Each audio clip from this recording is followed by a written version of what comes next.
That case we sort of divided up into three parts. There was the part I worked on we called it the municipalities. So these were essentially counties in Bosnia where we accused the leadership of there being genocide during 1992. And then there was another part of the case which covered the crimes that were committed around Sarajevo. There was a siege of Sarajevo. There were military engagements, and there were also, you might have seen, there were shelling and snipers killing civilians in Sarajevo for much of that 3-year period, 92 through 95. And then the other element of our case was the Srebrenica massacre, which was from July of 1995, occurred over about a week, where 10,000, roughly 10,000 Bosnian Muslim men, mostly men and boys, were murdered, were executed, killed by the Bosnian Serb military forces. My focus was on the municipalities, and even more focused on the northwestern part of Bosnia. That case involved a massacre in August of 1992 at a place called Koročani Stijene, the Koročani Cliffs.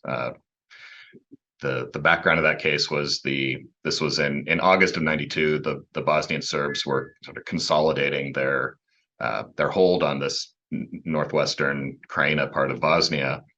And there were by this time the detention camps, concentration camps in Bosnia were finally became known to the world. Time magazine had a picture of a Bosnian, an emaciated Bosnian guy behind barbed wire in one of the camps.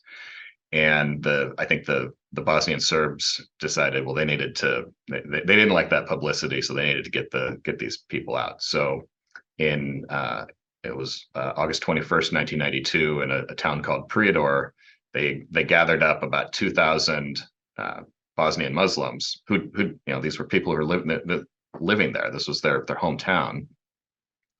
And they had buses and trucks, and had a convoy that was escorted by the Bosnian Serb police officers to about 50 or so miles away to the Bosnian Muslim, essentially the Bosnian Muslim territory. And at the tail end of this convoy were a couple of buses, and most of the 2,000 people made it to the Bosnian Muslim-held territory. The last two buses, they stopped at these cliffs, and they were called the intervention platoon, this Bosnian Serb intervention platoon of military police officers. They murdered, they killed 200 people at the edge of this cliff, and it's 400 or 500 feet, almost sheer straight down, and they made them kneel at the edge of the cliff and shot them in the back of the head. Sometimes they used machine guns to shoot them. 12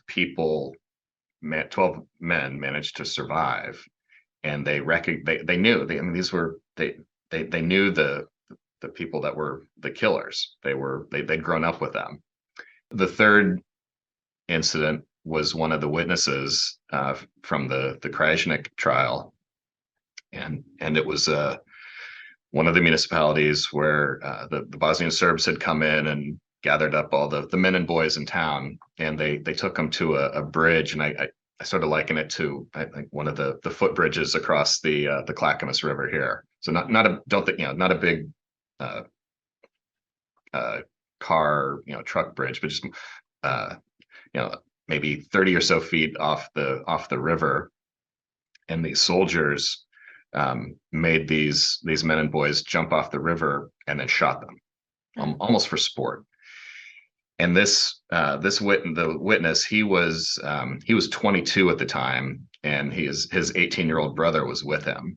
And this was in 1992. Well, I was 22 in 1992, and my brother was 18 in 1992. So the parallel, just trying to comprehend the parallels, and that this guy, he managed to dive under the water and swim to the other shore and just hide while his brother was murdered.